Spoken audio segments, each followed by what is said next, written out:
Hi everyone, welcome back to PM lifestyle in Kannada ಚಾನಲ್ಗೆ ಎಲ್ಲರಿಗೂ ಸ್ವಾಗತ. ಐ ಹೋಪ್ ಎಲ್ಲರೂ ಚೆನ್ನಾಗಿದ್ದೀರಾ ಅಂತ ಇವತ್ತಿನ ದಿನ ಸ್ಟಾರ್ಟ್ ಮಾಡ್ತಾ ಇದ್ದೀನಿ.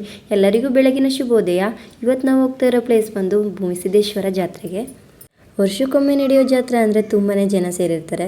ನಮಗಂತೂ ಜಾತ್ರೆಗೆ ಬಂದು ತುಂಬಾ ಖುಷಿ ಆಯಿತು ಗೈಸ್. ನಾವು ಕೂಡ ಇಲ್ಲಿ ಅಡುಗೆ ಮಾಡ್ಕೊಂಡು ಊಟ ಮಾಡ್ಕೊಂಡು ದೇವ್ರನ್ನ ದರ್ಶನ ಮಾಡ್ಕೊಂಡು ಹೋಗೋಣ ಅಂತ ಬಂದಿದ್ದೀವಿ. ಬೆಳಗಿನ ಜಾವ ಇರೋದ್ರಿಂದ ಇವಾಗಷ್ಟೇ ಜನರು ಸೇರ್ತಾ ಇದ್ದಾರೆ.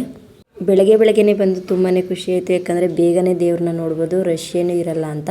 ದೇವರ ದರ್ಶನ ಕೂಡ ತುಂಬಾ ಚೆನ್ನಾಗಾಯಿತು. ಹಾಗೆ ಬಸಪ್ಪನೂ ಕೂಡ ಕೈಯನ್ನು ಮುಕ್ಕೊಂಡು ನಂತರ ಹೊರಗಡೆ ಪೂಜೆ ಮಾಡೋದು. ಒಳಗಡೆ ಏನು ಪೂಜೆ ಮಾಡ್ಕೊಡಲ್ಲ, ಹೊರಗಡೆ ನಾವು ಕೂಡ ಕಾಯಿ ಹೊಡೆದು ಪೂಜೆನೇ ಮಾಡಿಕೊಂಡು ಅಡುಗೆ ಮಾಡೋದಕ್ಕೆ ಜಾಗ ಹುಡುಕ್ತಾ ಇದ್ವಿ ಗೈಸ್. ಹಾಗೆ ಜಾಗ ಕೂಡ ಸಿಕ್ತು. ನಾವು ಕೂಡ ಒಲೆನ ಅಲ್ಲೇ ರೆಡಿ ಮಾಡಿ ಪೂಜೆ ಕೂಡ ಮಾಡಿ ದೇವರಿಗೆ ತೀರ್ಥ ತಗೊಂಡು ಬಂದಿದ್ವಲ್ಲ ಅದನ್ನು ಕೋಳಿಗಳಿಗೆಲ್ಲ ಹಾಕಿ ಪೂಜೆನ ಮಾಡ್ತಾಯಿದ್ವಿ. ಫೈನಲಾಗಿ ಅಡುಗೆ ಕೂಡ ರೆಡಿ ಆಗ್ತಿದೆ ಗೈಸ್. ಅನ್ನ, ಸಾಂಬಾರು ಮತ್ತು ಚಿಕನ್ ಗುಜ್ಜು ಮತ್ತು ಕಬಾಬ್ ಹಾಕ್ತಾಯಿದ್ದಾರೆ ನಮ್ಮ ಯಜಮಾನ್ರು. ಅವರು ಯಾವುದೇ ಥರ ಫುಡ್ ಕಲರ್ನ ಯೂಸ್ ಮಾಡ್ದೇ ಕಬಾಬ್ ಮಾಡ್ಕೊಡ್ತೀನಿ ಇವತ್ತು ಅಂದ್ಬಿಟ್ಟು ಮಾಡ್ತಾವ್ರೆ ಜಾತ್ರೆಯಲ್ಲಿ.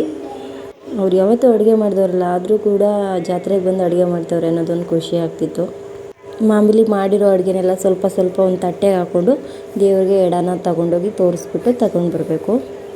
ಅಲ್ಲಿ ಅದಕ್ಕೆ ತೀರ್ಥನ ಹಾಕ್ಬಿಟ್ಟು ಕೊಡ್ತಾರೆ ವಾಪಸ್ಸು. ಜಾತ್ರೆಗೆ ಬರ್ತಕ್ಕಂಥ ಒಂದಷ್ಟು ಜನಕ್ಕೆ ನಾವೇ ಕೂಡ ಊಟನ ಬಡಿಸಿ ಮನೆಗೆ ಹೊರಟ್ವಿ. Thank you for watching. Video ಇಷ್ಟ ಆಗಿದ್ರೆ ಒಂದು ಲೈಕ್ ಆ್ಯಂಡ್ ಶೇರ್ನ ಮಾಡಿ, ಸಬ್ಸ್ಕ್ರೈಬ್ ಮಾಡ್ಕೊಂಡು ನೋಡಿ.